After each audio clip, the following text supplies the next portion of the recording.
آپ آج ہمیں یہ بتائیں کہ نیٹ میٹرنگ اور نیٹ بلنگ میں فرق کیا ہے؟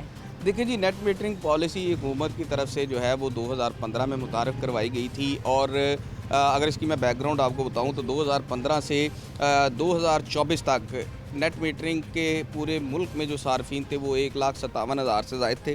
ٹھیک ہے، حکومت کی جانب سے نیٹ میٹرنگ کی حوصلہ افزائی کی گئی، سولر پینل لائے گئے، امپورٹ کروائے گئے، اس پہ جو ہے وہ ٹیکسز ختم کیے گئے، اور لوگوں کو یہ جو ہے وہ ان کی حوصلہ افزائی کی گئی کہ وہ نیٹ میٹرنگ کی طرف آئیں، سولر پینل لگائیں، گرین انرجی کی طرف آئیں، گرین انرجی کو پروموٹ کیا گیا. اچھا، 2024 تک، جون 2024 تک اگر دیکھیں تو 1,57,000 صارفین تھے. جب حکومت نے جن کے پاس سولر تھے، جن کے پاس سولر تھے، جن کی نیٹ میٹرنگ تھی، جب حکومت نے پروموٹ کیا تو جون 2024 کے بعد جون 2025 تک ان کی تعداد جو ہے وہ 3.5 لاکھ تک پہنچ گئی. 3.5 لاکھ سے زائد صارفین نے نیٹ میٹرنگ کروا لی، اور اگر جنوری 2026 تک کی بات کی جائے تو 4,60,000 سے زائد صارفین نے جو ہے وہ نیٹ میٹرنگ کروائی ہے. یعنی کہ ملک بھر میں تعداد جو ہوگی وہ 4,60,000 سے زائد ہوگی. اچھا، صرف لیسکو کی اگر بات کی جائے، کیونکہ لیسکو سب سے بڑی ڈسٹریبیوشن کمپنی ہے اور سولر صارفین کی سب سے زیادہ تعداد بھی لیسکو میں ہی ہے. 1,30,000 سے زائد سولر صارفین لیسکو کے ہیں. ٹھیک ہے، جو تقریباً 1,900 میگا واٹ جو ہے وہ بجلی پیدا کر رہے ہیں. ٹھیک ہے، اچھا، اس کے بعد جو ہے وہ یکایک حکومت کی طرف سے پالیسی، یعنی کہ تضاد کا شکار ہے یہ پالیسی، حکومت کی طرف سے اس پالیسی میں تبدیلی لائی گئی، اور گزشتہ 3 ماہ سے سولر صارفین کو مختلف ہیل و بہانوں سے تنگ کیا جا رہا تھا. ابھی جو ہے وہ ایک ہفتہ قبل حکومت کی جانب سے ایک نوٹیفیکیشن جاری کیا گیا، جس کی نیپرا کی جانب سے، جس میں جو سولر صارفین تھے جن سے پہلے معاہدے ہو چکے تھے، ان کا ریٹ جو ہے unit rate, export unit rate, وہ 66 پیسے کم کر دیا گیا.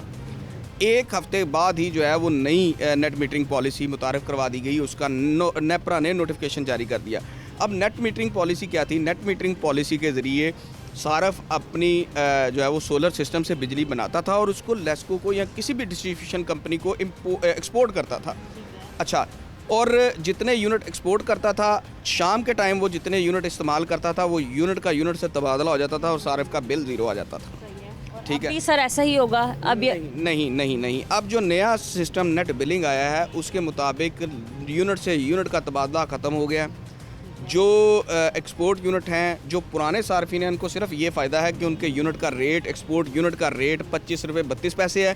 جو نئے صارفین آ رہے ہیں ان کا یونٹ کا ایکسپورٹ ریٹ جو ہے وہ 8 روپے 13 پیسے سے 10 روپے تک ہے. یعنی کہ اوسط پرچیز ریٹ جو آپ کی حکومت خریدتی ہے بجلی، اوسط پرچیز ریٹ، اس ریٹ پر جو ہے وہ سولر صارفین سے وہ بجلی خریدیں گے، اور انہیں جو ہے وہ جو بجلی ان کو ملے گی وہ جو ہے وہ ٹیرف ریٹ کے حساب سے ملے گی.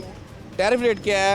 اگر اس میں آپ کو سادہ الفاظ میں جو عام صارف بھی سمجھ سکے اس میں بتاتا ہوں کہ اگر فرض کریں ایک سولر صارف 1,000 یونٹ بجلی ایک مہینے کی بناتا ہے اور وہ ڈسٹریبیوشن کمپنی کو دے دیتا ہے، تو اور 1,000 یونٹ ہی صارف امپورٹ کرتا ہے، ڈسٹریبیوشن کمپنی سے لیتا ہے، استعمال کر لیتا ہے.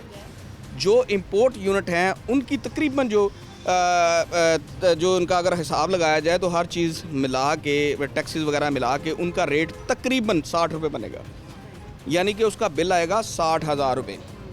جو بجلی اس نے جو ہے وہ ایکسپورٹ کی ہے اس کا ریٹ کے حساب سے اگر اس کا حساب لگایا جائے تو وہ تقریباً 25 سے 26,000 روپے اس کا وہ ریٹ بنے گا. اب ہوگا یہ کہ وہ 60,000 روپیہ جو حکومت نے بنایا ہے، یعنی کہ بجلی کی تقسیم کار کمپنی نے اس کا ریٹ اپنی بجلی کا امپورٹ یونٹ کا بنایا ہے، اس میں سے 25 سے 26,000 روپیہ جو ہے وہ نکالا جائے گا، اور باقی 30 سے 35,000 روپیہ اس کو بل آئے گا.